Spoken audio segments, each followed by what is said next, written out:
What's up, everybody, and welcome to the Week 15 matchups breakdown here on DraftKings TV. I'm David Kitchen, a.k.a. Soccer Dave. Joining me, Geoff Ulrich. You know him as the guy who loves that team from Atlanta, and he also does some stuff on the DraftKings playbook. Also, the host of the Daily Fantasy Edge podcast. I think that's football. Football's in there somewhere. Dang it. Adam Levitan. And then, of course, we got the Makisupa, Andrew Wiggins joining us. Guys, are you ready for some Week 15 action? Are you ready? I'm ready. I'm prepared. Super pumped. No, I can't believe it's Week 15. I'm excited. As every week, I'm anticipating a big week this week, and maybe for once, I will be right. Andrew's been anticipating a big week for 4 months. I'm running out of time here, guys. 3 weeks. Let's hope this is a good week for everyone. It should be a fun week. So let's look at this Thursday night game. You've got Tampa Bay at St. Louis. On paper, maybe not a game that you want to focus too much, but there's always a great thing about Thursday night games, and that is tournaments, GPPs, the guaranteed prize pools. Geoff, talk to me about what a tournament play would be for you in this game, and if there's any cash game considerations at all. Yeah, I mean, this is the big mustard versus ketchup game. The big color flow uniforms that are going on. So this will be good to watch either way. But yeah, there's a lot of good Monday, Thursday tournaments. So I think there's a couple different plays. I think Vincent Jackson is going to be out. I don't think Vincent Jackson's going to be out. He's going to be out of this game, which means that you should see Austin Seferian-Jenkins get a big bump in targets. His playing time's been going up the last couple weeks since he came back from injury. His targets have gone up a little bit too. So he hasn't put up that big game yet, but this game sets up like a good spot for Seferian-Jenkins.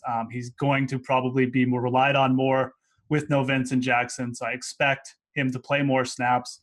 He's only 3,400, and the Rams haven't been great against the tight end the last little bit. They've given up a few 100-yard games to the position, actually, and they're hurting a little bit on defense. I think they're going to get Janoris Jenkins back, but they're still without a couple of their front line. So I do like Seferian-Jenkins in this matchup, especially as a tournament play. As a cash game play, if you're just playing Thursday night slates, I'm not sure. Or if you're playing like a full slate, I'm not sure if I touch this game. But the Rams D might be kind of interesting too at only 2,700. They're at home. The Bucs are kind of coming off a disappointing loss, so we're not sure how they'll respond. All right. Adam, talk to me about ASJ, because a lot of people fell into this trap last week. Do you think it's another trap this week? Yeah, I mean, ASJ is soft, man. Let's just put that out there. I mean, this dude, I don't know. I think he'll get a bump in targets with Vincent Jackson out, but I don't expect him to play more than 50 to 60% of the snaps. Cameron Brate's been playing well for the Bucs, so I don't know. There's guys like Zach Miller and Will Tye who are seeing a higher percentage of the snaps and seem more like real men to me. So, I think that I rostered Seferian-Jenkins last week, and I wasn't pleased with my decision. I thought that, his floor is lower than these other guys who are playing so much more. So with an elevated price, I prefer to go with real men. Real men. Is there anybody else in this game that you would consider targeting for tournaments? Yeah, I think Mike Evans is flying under the radar as just a talented guy. The way that you should be able to beat the Rams is through the air, and I don't expect much to get going out of Doug Martin in this game on Thursday. So, yeah, I think Mike Evans, has frustrated people lately, but should see 10, 12 targets in this game at least. All right. Andrew, you're the tight end whisperer. Give us your thoughts on this game in ASJ. Yeah, I mean, last week you were looking at ASJ's price, 2,700, somewhere around there. It's up to 3,400. Which really takes him out of consideration for me. I'd like to see him playing more snaps and just more production out of him before I'm using him in cash games. This game has a 41 total for the over-under. I don't think there's going to be a lot to like as far as from a fantasy perspective. I think it's a good time if you want to get some action out there. That's great. But you can wait and fill out your roster for Sunday, because I think that people playing people tonight are probably going to be not scoring a lot of fantasy points. So I'm going to be passing on this game. Well, the good thing is about daily fantasy is that you have that entertainment aspect. So if you want to see some of these studs, even though Vegas doesn't think this is going to be a high-scoring game, even though we don't really think it's going to be a high-scoring game, if you still want to have some entertaining rooting aspects, you've got plenty of options in this game. So with that being said, let's move to Sunday's slate of games. And guys, let's talk about the Jets at the Cowboys. Saturday. What's that? Saturday night. It's Thursday night football on Saturday. Thursday. Sorry. That's what it's called. Yeah. We have so now we've got Saturday games. We've got one this week and one next week as well. And then on week 17, they're all on Sundays. So an interesting slate. So yeah, the Jets at the Cowboys. And we'll take a look from Adam Levitan's perspective first.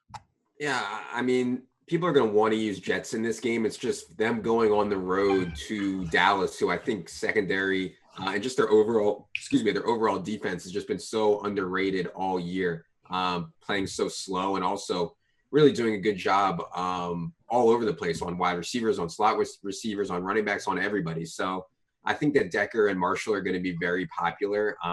It's not the spot that I really am in love with using them, but this is like the kind of offense that we love to see in fantasy because it's so concentrated. When they get to the red zone, it's going to Marshall or it's going to Decker. And when they move the ball, it's likely through that trio as well, along with Fitzmagic. So I can see the case for Jets in this spot. I'm just not on them.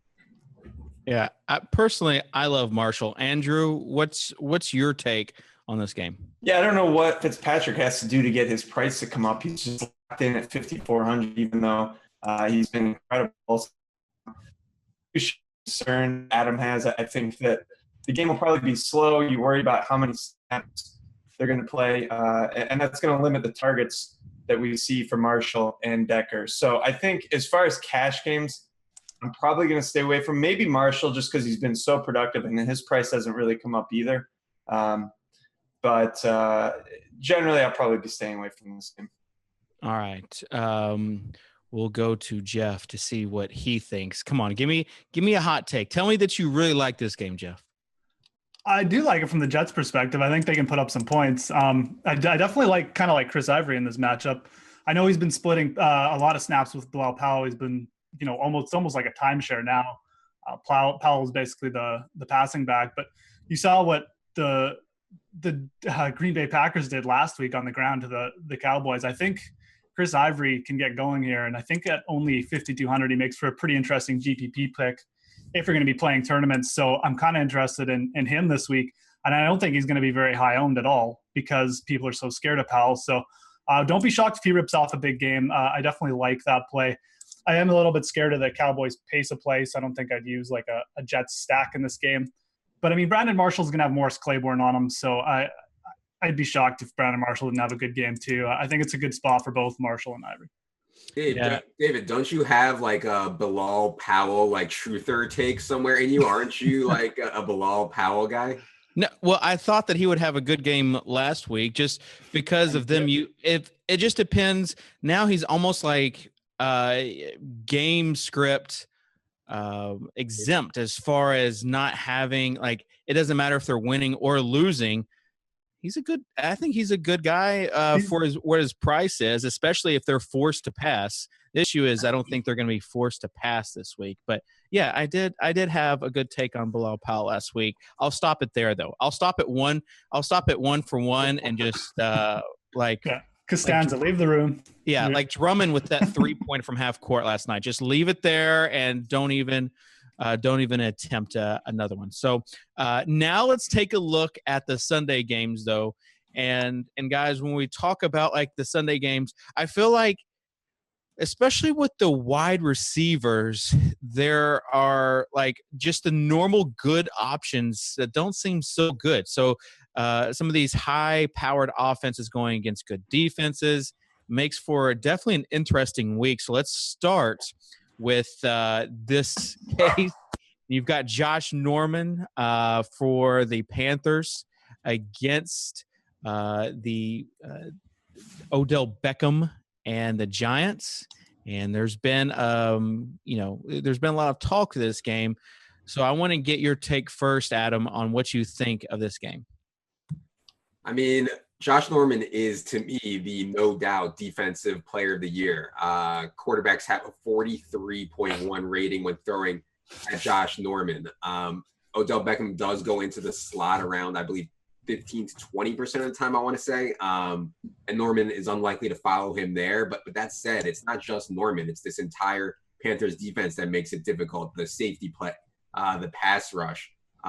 So, I think Beckham is going to be over-owned. Like, when people weren't on Julio Jones because he was facing Josh Norman, Julio was also coming off back-to-back disappointing performances. With Odell coming in so white hot, I think people are still going to be like, hey, I want to roster Odell. So I'm definitely not all in in cash, and I think he'll be over-owned in tournaments. It's just I think Norman and this whole defense is too scary. So that's interesting because I thought he would be under-owned, or not under-owned, but just wouldn't be owned highly at all. And so that way it would be a contrarian take to take Odell. But I guess in larger tournaments, he probably is going to be more owned than you would think. Andrew, I want to get your opinion on this and also on the Panthers side and how much is too much for Cam and also Greg Olsen. Yeah, so I think that Odell probably will go over-owned as well because people aren't going to recognize – I mean, they know that Carolina's a good defense, but I don't know if Josh Norman's really a household name yet. I don't think people realize just how good he is. So with that in mind and the ownership a little bit elevated just based on what Odell's done recently and his name recognition, I think it's a fade because it's going to be tough for him to really have that monster game in this setup. As far as the Carolina players – I mean, you got to love Cam. He's just every week he's giving you good numbers. I'm a little bit concerned about Olsen because he's banged up. If they get ahead, maybe they won't play him as many snaps. He was a guy that had played every single snap up until a couple weeks ago. So they might want to rest him a little bit down the stretch. They're still undefeated. They're going to hopefully have a deep run in the playoffs, and this might be a spot where they won't need Olsen. So while he is a A-plus matchup, I just worry a little bit about that. That being said, I still think he's in play. I want to keep an eye on what they're saying in the news as we get closer to Sunday. All right. Let's move on to Tennessee at New England. Geoff, we'll get your take first on this New England offense and what you think people will do for cash games with this offense. Do you think the price tag, again, is too high?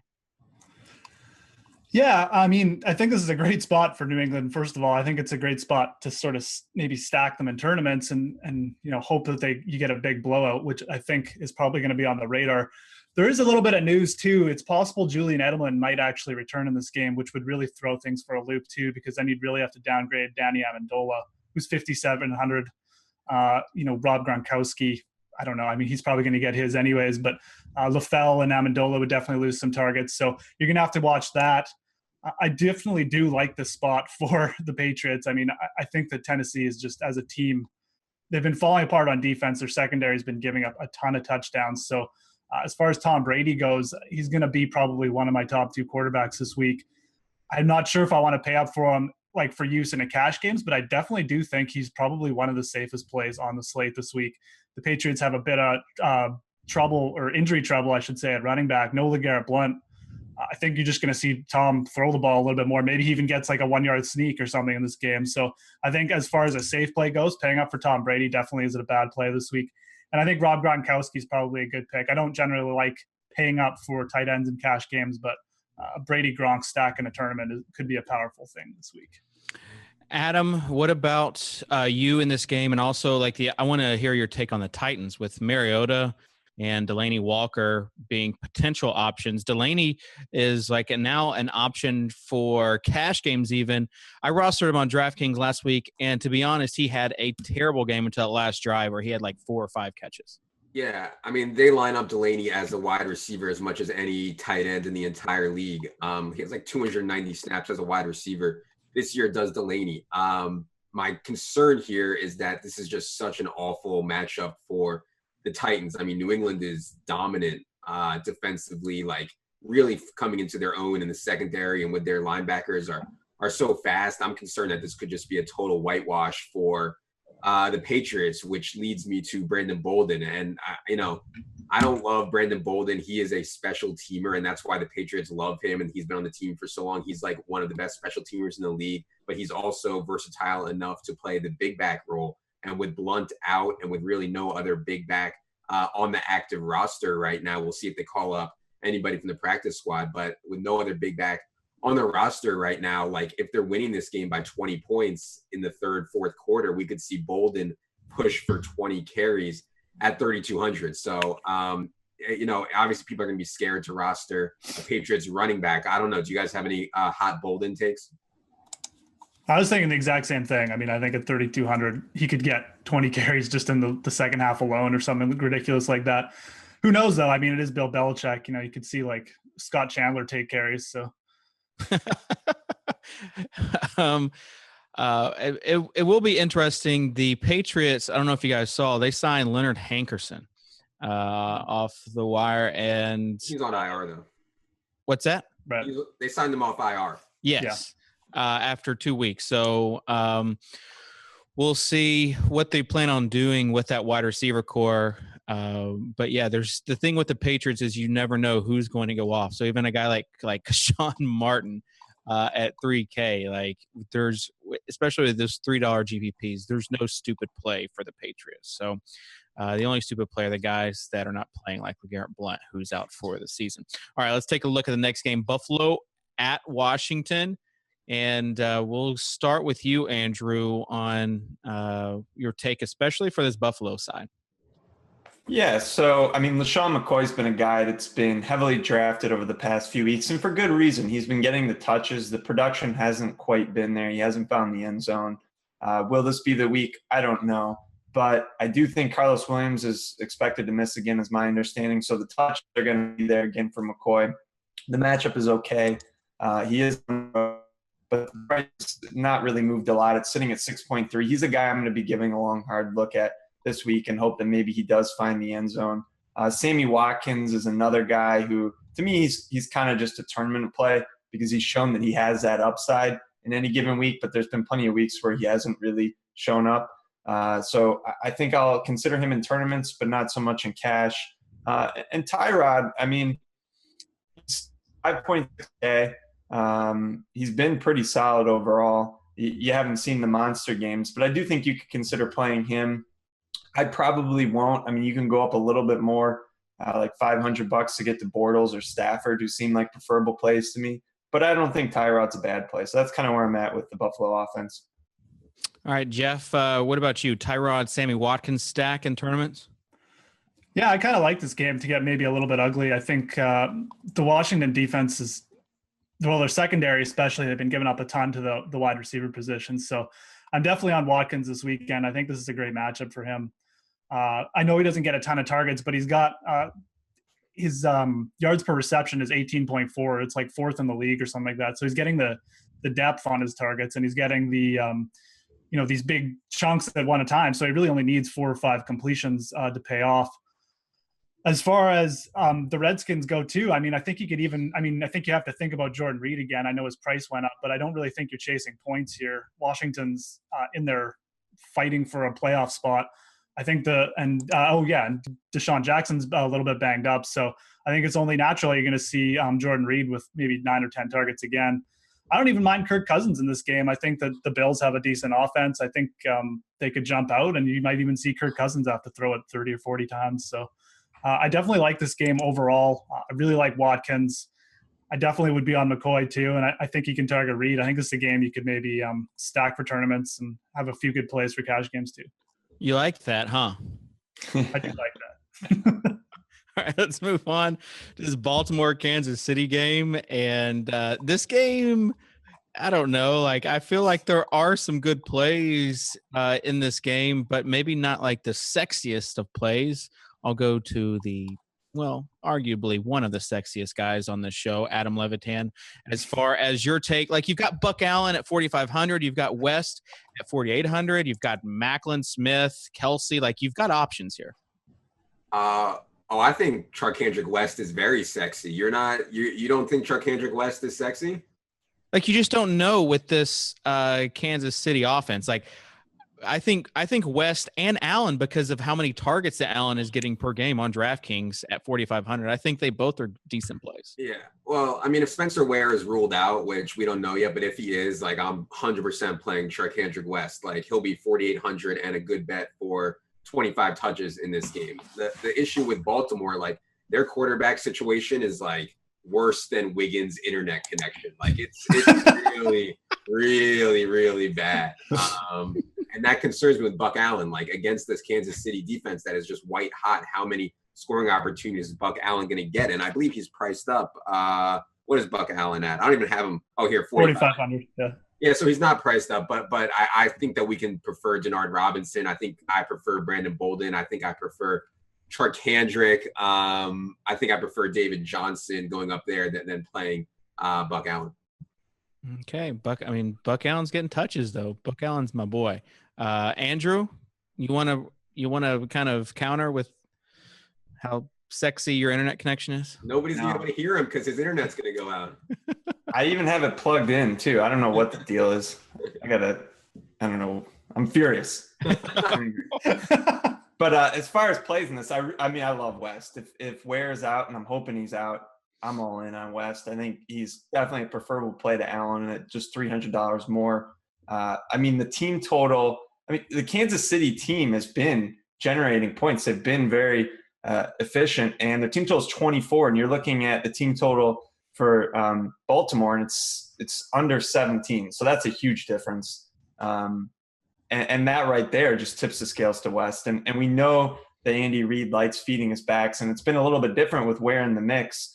But I expect if Ware is out, West is going to get all the touches he can handle. And I think he's really probably the top play on the board this week.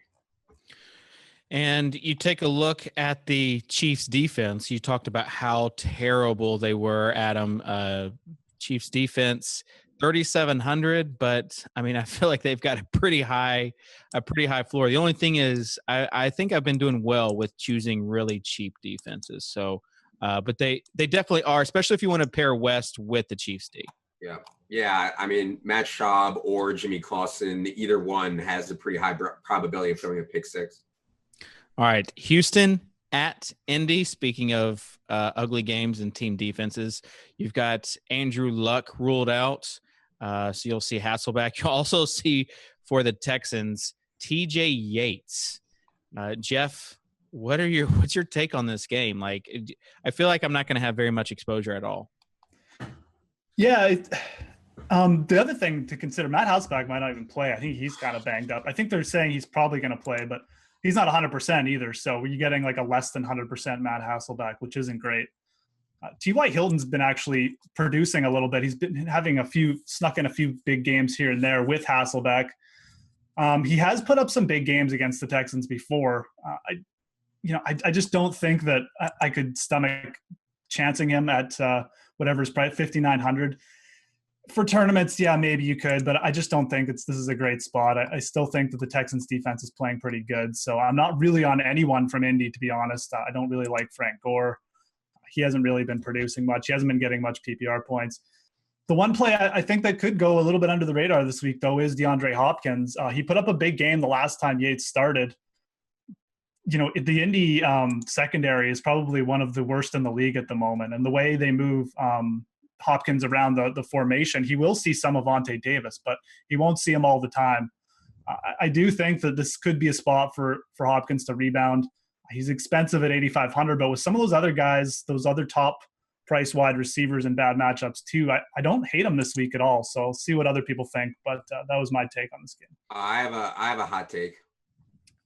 Let's hear it. Get the Is fire. he a man or not? Get the fire extinguisher out.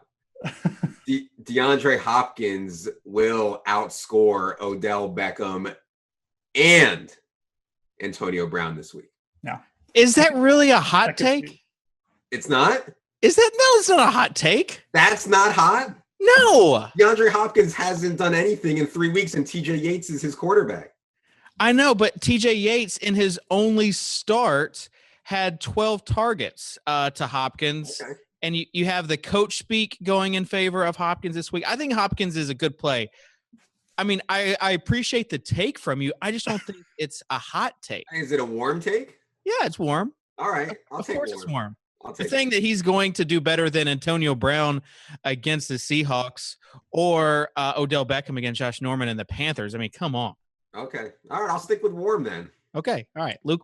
All right. That would be the Adam Levitan lukewarm take of the week. Now let's take a look at Atlanta and Jacksonville. And Adam, I know that you really, really like this game, so we'll go ahead and start with you. And this is the game. I mean, come on. The Jaguars have been scoring as many points as anybody in the league. The Falcons defense has been laying down. The Jacksonville defense, we know exactly what's going to happen. They're going to stuff the run because that's where they're elite, and they're going to be vulnerable in the back end. So I think it sets up really well for a ton of guys in this game. It sets up really well for Julio, who I expect to be popular, even though he's been quiet lately. He'll be popular due to what we already talked about, how all these other wide receivers are in difficult spots. But I think they really get Julio going here. I think that with TJ Yeldon not expected to play, I think Denard Robinson is a great bet for 16 to 20 touches. DraftKings did bring his price up to 4,600, which is a good job by them, but disappointing for us because, he's essentially the same price as TJ Yeldon. So, if you weren't going to love Yeldon's spot, I wouldn't go nuts over Denard, but I do think he's fine. And I think Allen Robinson is going to go way under owned because he burned everybody last week. But I think that was kind of predictable that he burned everybody last week. He was coming off the huge game, but Hearns was coming back, and Robinson projected to see more of Vontae Davis. So I think this is a nice get well spot for Allen Robinson as well. All right. Andrew, Bortles service this week, yes or no? Yeah, I like Bortles a lot this week. He's been incredibly consistent. I worried a little last week, but maybe they would get ahead and they would be running the ball more. And they are favorites again this week in Atlanta. I mean, let's face it, they've been terrible, really inept on offense. So that could happen. And maybe they feed Denard a lot and Bortles doesn't get his, but we've yet to see that happen in the game this year. So I'm sure as soon as I get all aboard the Bortles train, it'll just be Denard Robinson. But I like Bortles a lot. I worry a little bit with Allen Robinson about getting Desmond Trufant. Like, are you guys worried about that at all? I know he's been graded very highly this year. He's a good corner. How much is Robinson going to get at him, and how worried are you guys about that? Yeah, he doesn't. I mean, Trufant doesn't shadow. So, if they want to get Robinson off him, they can certainly do so. Okay, fair point. And you got to like Hearns too. I mean, he's 56. He's always got that big playability. I think he had a 70 or 80-yard touchdown last week. Maybe it wasn't quite that long, but he had a big touchdown that really made his week, and you can expect to see that from him on any given week. Not to say it'll happen for sure, but it might. He's just a little too cheap, so I like him a lot as well. It's also comforting to have like a quarterback that has so many options, and with what's that? Naked Bortles, sure. I mean, he didn't have like a great graded game last week, and of course you've seen some stuff on Twitter because of that. 50 points and he didn't really have a lot to do with it, but he did have that QB sneak at the very end. Yeah, the pointless QB sneak. That was the weirdest play ever. 2 minutes left, they're up by 40. All they have to do is kneel. Bortles in. Awesome for fantasy, I guess. I don't know. Yeah. So he really didn't have a great game last week, but still ended up okay because that sneak and how like some of those big plays at the end. But they did score over 50 points. But he's got Hearns. He's got you've got Julius Thomas. Not just the main option of Allen Robinson, but he's got other options too. So I could go with some naked Bortles this week. And the other thing is they just throw it so much in the red zone, like more than any other team almost in the NFL, I think. So, I mean, that's just huge for his value when you're looking at it from a fantasy perspective.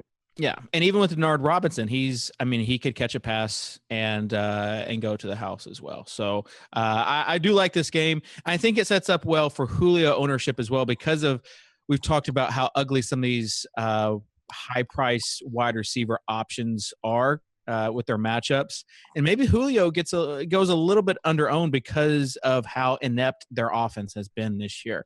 All I know is no team has burned me more than the Falcons, or as our friend Geoff Ulrich says, the Falcons. Yes. All right, let's move on to Chicago at Minnesota. Geoff, we'll start with you this game. Yeah, I mean, this doesn't have a huge point total or anything like that. It's probably going to be a bit of a conservative game. The Vikings have a conservative offense, and the Bears like to run it a lot too. But that being said, I think this is a great spot for Adrian Peterson to get back on track. Vikings coming off 2 straight losses. They definitely force-fed Peterson the ball against the Cardinals, and he looked good on his first series, and then he got shut down because the Cardinals just started stacking the box. They just started run blitzing Peterson, but the Bears they've lost a couple games in a row now too. Peterson put up over 100 yards on them the first time they met. Vikings are going to be at home. I think they're going to go heavy Peterson here again. I really like the spot for AP. Bears given up a rushing touchdown 3 of their last 4 games too. So he's definitely going to be a player I'll be targeting this week and in this game. From the Bears side, there's a couple of interesting plays too. I think one of the top tight ends, Adam already mentioned him this week, but Zach Miller for me at 3,600 saw a huge bump in targets last week with Martellus Bennett out. So at 3,600, he's definitely a value play for me. I think this game is kind of a low point total, kind of maybe conservative, but it's actually got some interesting fantasy plays. All right. So Geoff is big on Peterson, and we'll see. Andrew, your thoughts on Alshon? I like Alshon a lot. I mean, the targets are certainly there every week. Some of the weeks he's found the end zone, others he hasn't. The team total is not great this week, but look, I'll take the volume as long as he's stuck in those low. He was 7-1 last week. He's 7-3 this week, and he's basically a lock for over 10 targets every single week, and there's a lot of value in that, and he's very likely to find the end zone as well. So I'm a big fan of Alshon. He's one of my favorite wide receiver targets this week. All right, moving on to Green Bay at Oakland. Adam, we'll get your take on this. Yeah, I think this is an interesting spot for the Raiders and especially their pass game. Expecting Green Bay to score the football and expecting Derek Carr to play well. I think Crabtree is really interesting. I think Cooper, who was completely shut out last week against the Broncos, is interesting too. Like, I'm always looking for guys who had really bad games last week in difficult spots. And, real quick to go back to Peterson, like he's faced Seattle and Arizona in the previous 2 games. Of course he didn't play well, so now it's a time to get back on him when he's home against Chicago. I think we can say the same thing about Amari Cooper. So yeah, I think this game is more interesting than people realize. And I like using quarterbacks and wide receivers against Oakland because it's kind of a bit of a funnel defense they have, and their corners, even though David Amerson is playing better lately, I think they're going to have a lot of trouble. Randall Cobb is a really nice play for me. All right. What about Eddie Lacy, Geoff? I'm not sure if I'm ready to start trusting the Packers run game on a week-to-week basis. I think it was nice what they did last week versus Dallas, but the Raiders are going to be at home here too. Traditionally, their run defense has been pretty solid. They gave up a few massive games in the middle of the season, but lately they haven't been giving up too much. They definitely shut down the Denver Broncos run game last week, so I'm probably just going to stay away. I really like Randall Cobb in this game. I think at 6,300, like Adam said, he's not going to see David Amerson much, if at all. The rest of the Raiders secondary is not good. I think you're getting kind of an elite play this week with Randall Cobb at 6,300. Saw 14 targets with Mike McCarthy calling plays again last week. I think you're going to see the same kind of targeting. I think he's a great play in this game. And he will go under-owned as well. All right, let's stay with you, Geoff, for this Cleveland at Seattle game. I want to get your take on the Seahawks offense. Yeah, I mean, the Seahawks offense is amazing this week. They've made a lot of people money over the past 2 weeks. Yeah, I mean, one of the things that I mentioned in the lineup review video I did for DKTV was that Russell Wilson, Doug Baldwin has won the Millionaire Maker tournament 2 of the last 3 weeks. So they have another great matchup this week. Doug Baldwin is now up in price. I believe he's 5,800 or thereabouts. So he's a little bit more pricey. You have to start thinking he's not probably so much of a cash game play at that price. I do think there's going to be regression coming eventually. He's not going to score 2 or 3 touchdowns every week. But this is a great matchup too. Cleveland's defense have been giving it up everywhere, so to speak, against the run and against the pass. So I do think Russell Wilson is probably one of the safest plays at quarterback again, even at 7,000.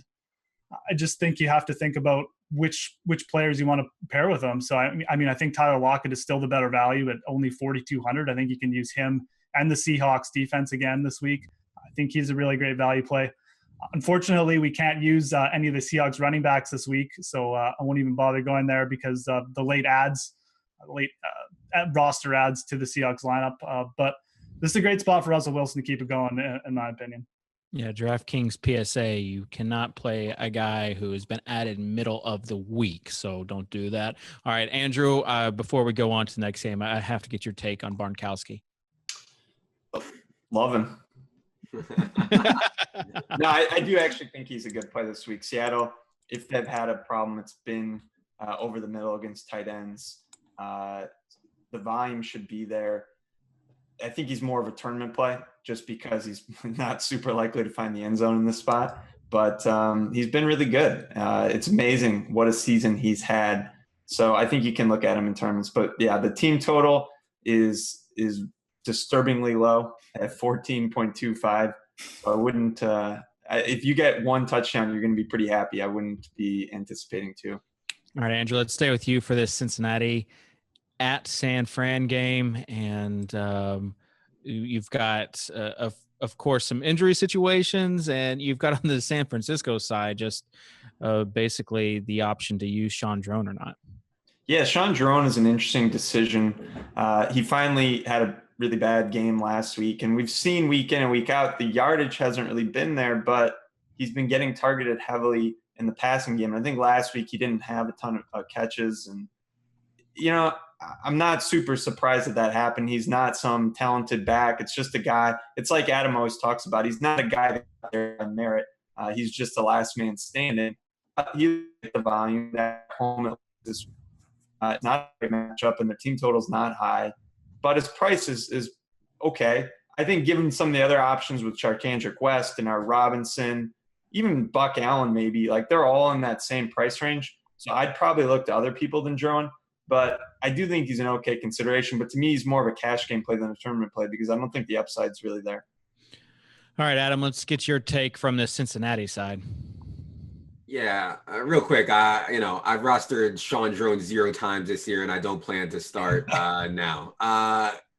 AJ McCarron, I think, is better than people realize. Played well in the preseason, put up some serious numbers, and you saw what he could do last week, and that was game flow aided, but he did really heavily target AJ Green. I think that people are going to look at AJ McCarron and say, hey, I'm not rostering AJ Green because AJ McCarron's starting. I think that's a mistake. The San Francisco defense is still very exploitable. Tyler Eifert might miss the game with a concussion, which would raise AJ Green's red zone projection. I think that AJ Green is a really, really sneaky play. All right. We'll stay with you, Adam, for this Miami at San Diego game. And a few interesting options here. It feels like kind of a tournament game, though. Yeah, I like this game. I mean, the narrative street here is strong. Do you guys realize that this could be the last game that the Chargers ever play in San Diego? And not only is that true, but they are very, very aware of it. Like the Chargers, this is like their Super Bowl, and Rivers and Gates are saying that they want to put on a good show for the fans. Rivers and Gates want to get one last touchdown together in San Diego and melt all the hearts of the San Diegans. I think that it's a spot where Phillip Rivers, think about Miami's spot, like Monday night, lose a game in close fashion, go across the country to take on San Diego for their Super Bowl. Like, I think Phillip Rivers at 5,500 is a really, really good play. Might get Dontrell Inman back, but definitely a ton of Gates and a ton of Woodhead. And, our friend Evan Silva turned me on. I don't want to go too deep into this because this is his play, but he thinks that Melvin Gordon is going to play well. And I can say this for Melvin Gordon. He hasn't done a thing all year, been arguably the worst back in the NFL, but it is a good matchup, and he will see 14 to 20 touches in this game. Surprise, he likes Melvin Gordon. All right, what about Herndon? Anybody on Herndon this week? Got 7 targets.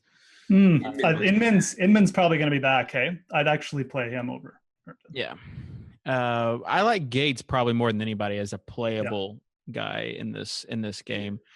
We saw with was it week 1 or week 2? I think it was week 2 when Gates came on the scene.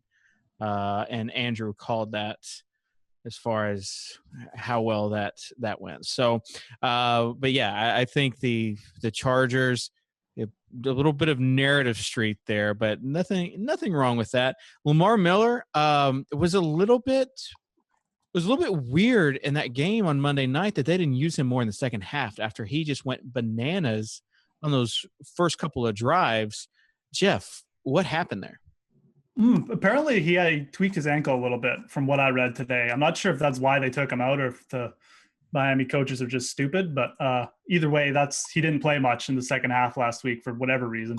This still sets up really well for him. I think Adam's right on it. I love this game for fantasy. It has zero meaning in real world life, but Phillip Rivers is like the Han Solo of the NFL. Never tell him the odds. He doesn't care about what position his team is in. So look for it to get ugly. I think Lamar Miller should get a bigger workload coming off of, the sort of weird second half from last week. Just check that he's healthy. Otherwise, I think he's definitely one of those plays. I think you have to kind of consider him with LaShawn McCoy at the same price, but I think they're both really strong. I think you'll see him get a bigger workload in this game too.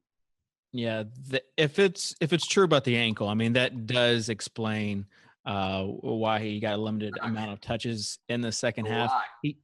He did say, though, that he wants more carries this week. So and he said he was fine. It's a lie. There's something going on there, man. I'm telling you. This is the third coaching regime that has criminally underused Lamar Miller. Third.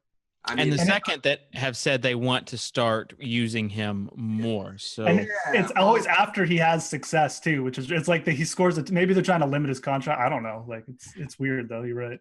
All right. Denver at Pitt. Andrew, your take on this game? Yeah, it's a tough call for me because obviously Pitt has been so good at moving the ball and scoring. And last week we didn't see a big game out of Ben or really the receivers. It was more D'Angelo Williams, but they still put up a lot of points. Now they get the Denver defense, which hasn't been quite as good of late, but they've still been very good. And it's not a spot that I'm particularly interested in attacking. Now that all being said, the team total is pretty healthy. It's just under 26. So I do think you could look at some of these guys. But when you're looking at Antonio Brown, I'm probably leaning more towards Julio.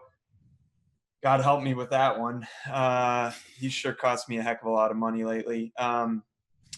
D'Angelo is kind of the same thing. Like you're finding these guys in price ranges where there are plays that I prefer. Like I'd probably rather get up to Peterson for 500 more or go down to McCoy to save $300. So they're a little bit in no man's land.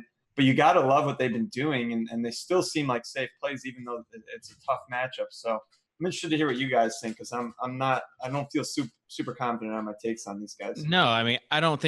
It's like impossible to feel super confident about this game. On one end, you've got this Denver defense that's just amazing. On the other end, you've got this Denver offense that puts this Denver defense sometimes in bad spots, and you do have almost a touchdown favorite for the Steelers. Adam, your take?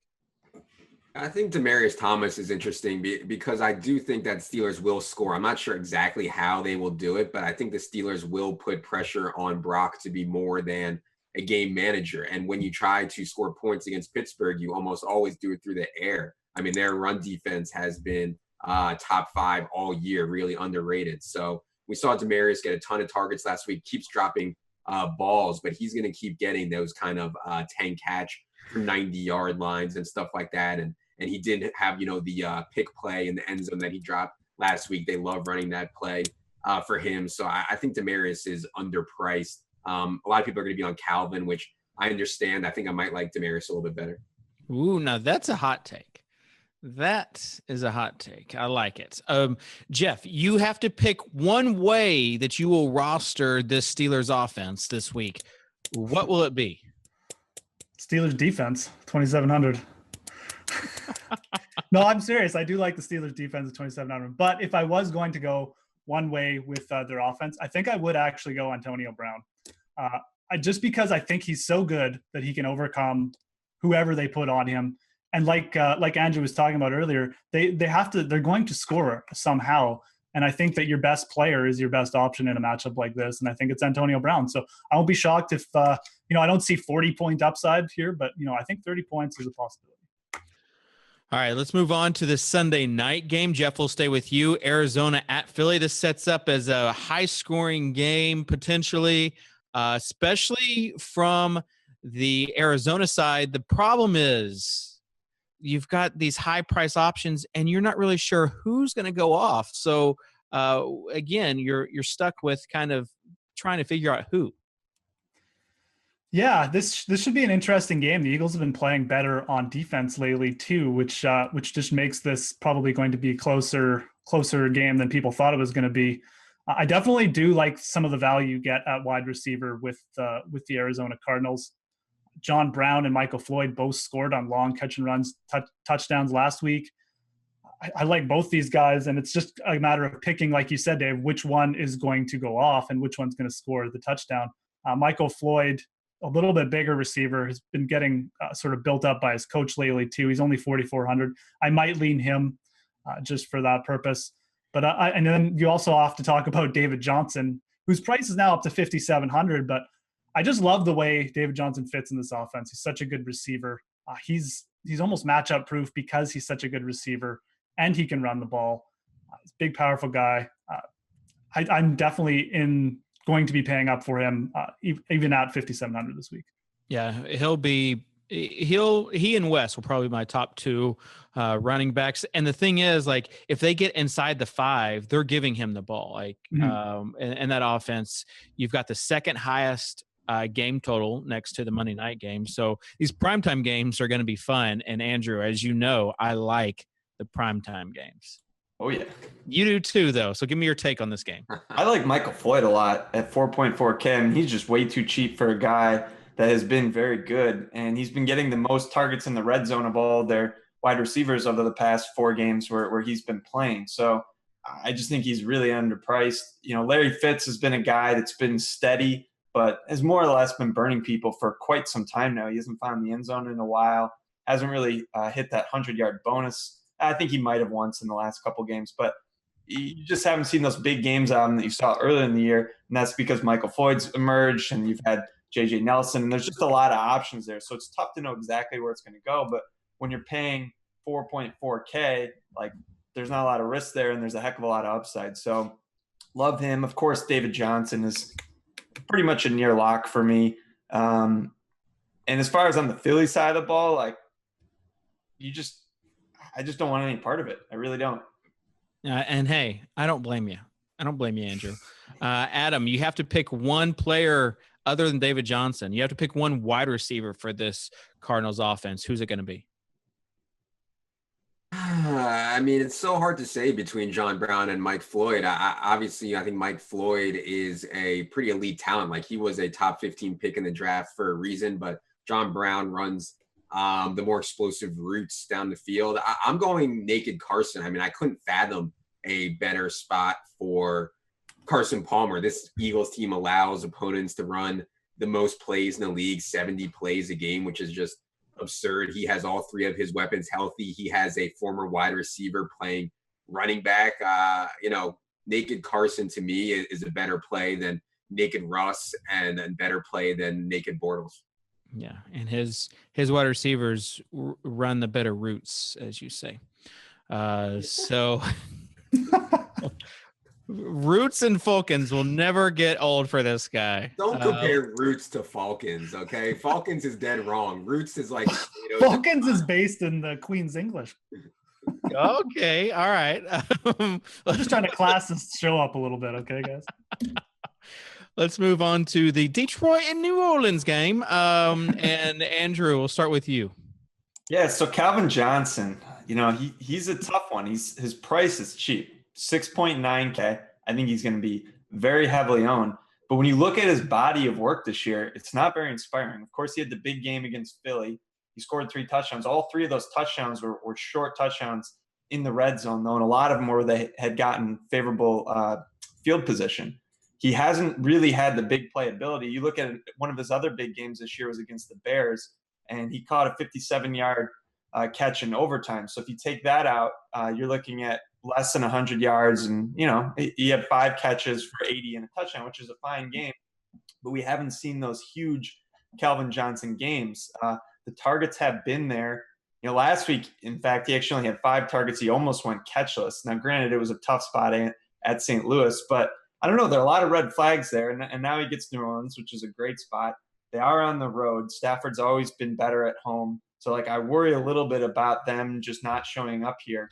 But there's also a lot to like. I mean, they have an okay team total, and they should be able to move the ball. I'm just scared. So I think I will be playing some Calvin, but I'm scared. And I'm interested to hear what the other guys have to say about him. Yeah, I mean, you got the highest game total, and it's Calvin Johnson. Don't overthink it. Am I right, Geoff, or am I right? No, I'm completely scared. I think there's something going on with Calvin Johnson. I think there's some kind of injury issue. He's been limited. He was limited in practice going up to the game last week. I moved on to Golden Tate because I heard that news, and it ended up working out pretty well. Tate's been out targeting him too, and we saw last year when Johnson was out or Johnson was just like used as a decoy. That's when Golden Tate had some massive games, and he had them sort of back to back. I really like the spot for Golden Tate. I think that I don't know. I don't know what's going on with Calvin Johnson. I don't know if he's actually hiding some huge injury, but I definitely would feel safer using Golden Tate from the Detroit offense personally. Adam, what about this New Orleans offense? Yeah, I mean, I think Breeze is also in play. We've talked about so many quarterbacks, and that's what I was saying. Like, I think the ownership is going to be so flat at quarterback. Like, there's not going to be anybody that's super highly owned at quarterback. I think Breeze is fine. I think that Tim Hightower is going to see a huge regression in the number of carries he gets. Like, Mark Ingram never had more than 22 carries in a game. And then last week, somehow Tim Hightower shows up with 28, which was certainly game flow aided. I feel like this week we'll go back to more maybe 15 to 18 carries for Tim Hightower. So I'm not really in love with Hightower. I think I prefer Brandon Bolden there at that price range. But yeah, I feel like I'm going to be underexposed to this game, which, you know, if you were underexposed to Monday night throughout the whole year, you'd probably be winning a lot of money. But I'm certainly scared to be underexposed in this one, but I feel like I will be. Awesome. Well, guys, appreciate you being on the show with us, the matchup breakdown, week 15. And, I mean, this season's kind of coming to a close, but let's make it a good week. So on behalf of Adam, Geoff, and Andrew, I'm David Kitchen, and we will see you next time.